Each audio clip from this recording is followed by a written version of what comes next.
Graça Lauren Escobar, da Estúdio Lauren Escobar, sua escritora, em 2 livrinhos publicados pela Livraria Cultura e pela Amazon, sua escritora espiritualista, entre outros.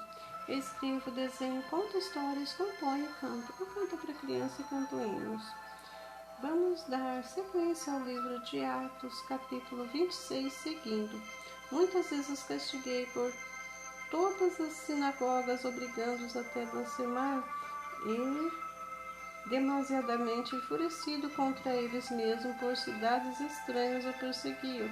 Com este intuito, partir para Damasco, levando autorização dos principais sacerdotes, porque eles, comissionado ao meio-dia, o rei indo, eu a caminho fora e vi uma luz do céu, mais resplandecente que o sol, que brilhou ao redor de mim e dos que iam comigo.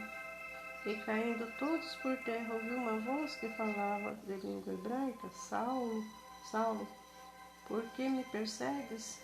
Dura coisa é recalcitrares contra os ardilhões. Então eu perguntei: quem és tu, Senhor? Ao que o Senhor respondeu: eu sou Jesus, a quem tu persegues. Mas levanta-te e firma sobre os pés, porque por isso te apareci, para te construir ministro e testemunho, tanto da coisa como que viste, como daquela pelas quais aparecerei ainda, livrando-te do todo o povo dos gentios, para os quais eu te envio, para lhes abrir os olhos e os converteres das trevas para a luz da apostate de Satanás, para Deus, para a fim de que recebam eles remissão dos pecados e herança entre os que são santificados pela fé em mim.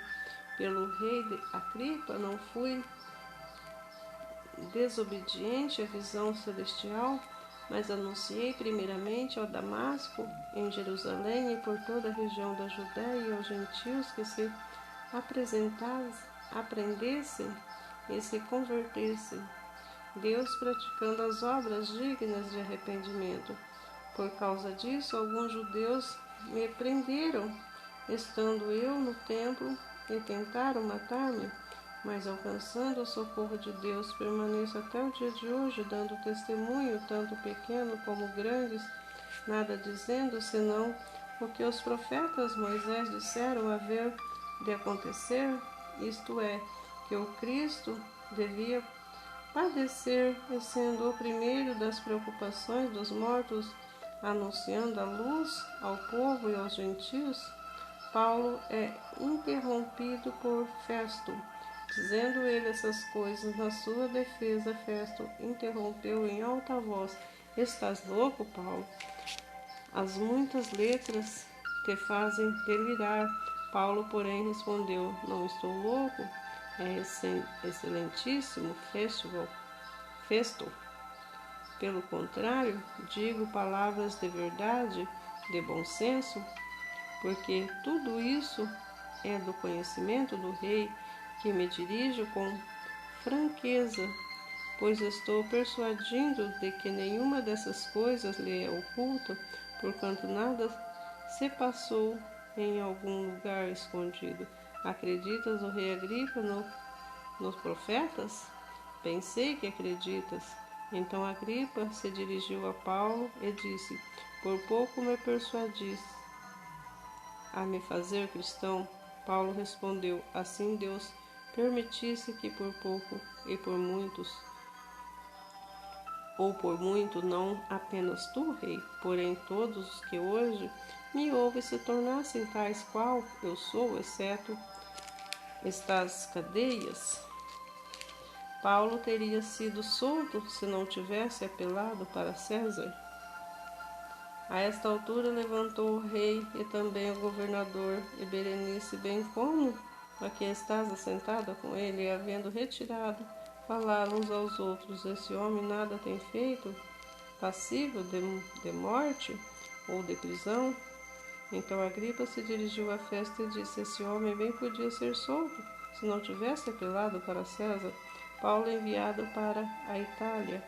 Quando foi decidido que navegassem para a Itália carregando Paulo e alguns outros presos do centurião chamado Júlio, da coorte imperial, embarcando no navio Adramatino, que estava de partida para costear a Ásia, fizemo-no ao mar, indo conosco Aristarco, macedônio, de Tessalônica.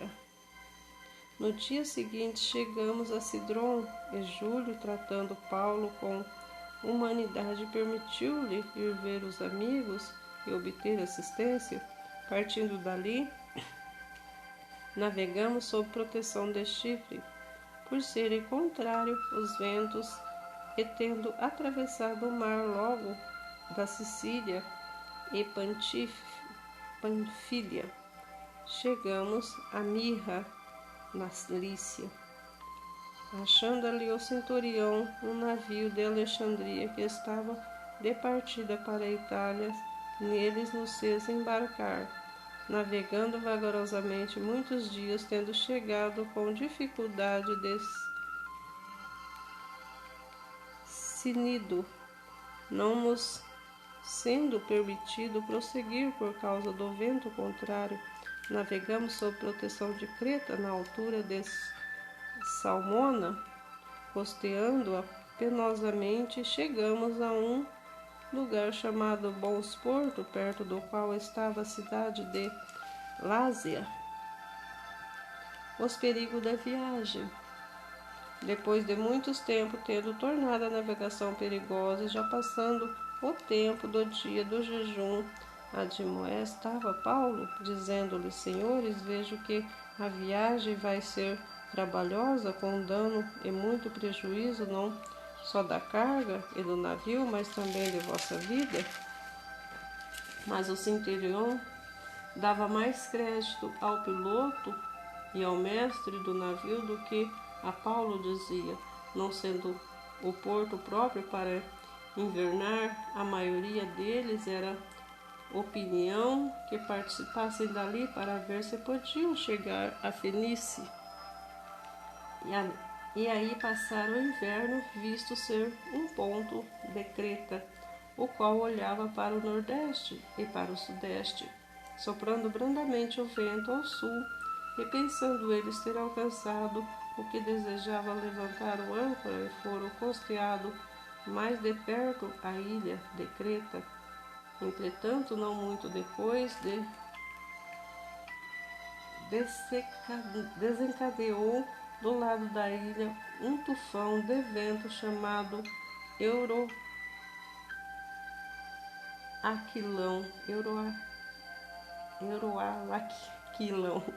que sendo o navio arrastado com violência, sem poder resistir ao vento, cessamos a manobra e fomos deixado a levar.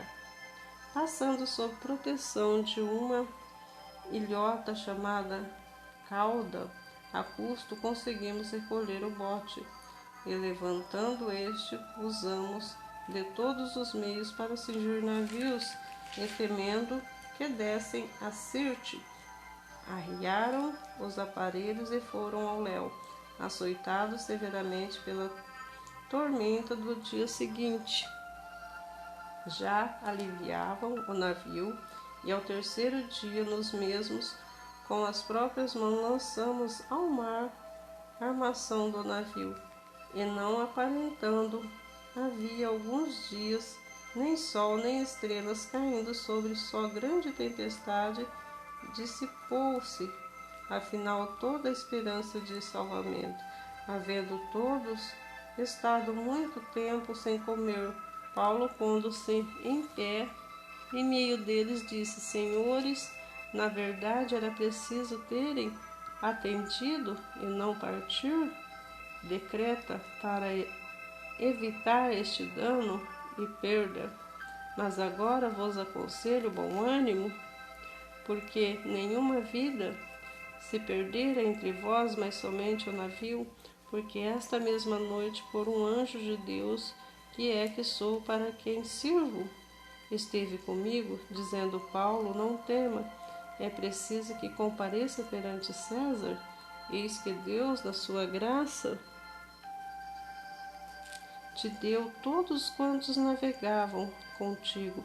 Portanto, senhores, tende bom ânimo, pois eu confio em Deus, que sucederá do modo porque me foi dito. Porém, é necessário que vamos dar a uma ilha, o naufrágio. Quando chegou a 14ª noite, sendo nós batidos em um lado para o outro do mar Adriático, por volta da meia-noite, pressentimos os marinheiros que se aproximavam de alguma terra, e lançando o prumo, acharam 20 braças, passando um pouco mais adiante, tornando a laçar o prumo, achando 15 braças. E, receosos que fossem atirados contra lugares rochosos, lançaram da polpa 4 âncoras e oravam para que rompesse o dia, procurando os marinheiros fugir do navio, tendo arraiado o bote no mar, a pretexto de que estavam para largar âncoras da proa. Disse Paulo ao centurião, aos soldados: se esses não permanecessem a bordo, vós não podereis salvar-vos. Então os soldados cortaram os cabos do bote e deixaram afastar-se. Enquanto amanhecia, Paulo rogava a todos os que se alimentassem, dizendo: hoje é o 14º dia em que esperamos estar sem comer nada, tendo provado. Eu vos rogo que comais alguma coisa, porque disso depende a vossa segurança, pois nenhum de vós poderá, nem mesmo um fio de cabelo. Tendo dito isto, tomando um pão, deu graças a Deus na presença de todos, e depois de partir, começou a comer. Todos cobraram ânimo e se puseram também a comer. Estamos no navio 276 pessoas ao todo. Refeito com a comida, aliviaram o navio, lançando trigo ao mar. Quando amanheceu, não reconheceram terra, mas avistaram uma enseada onde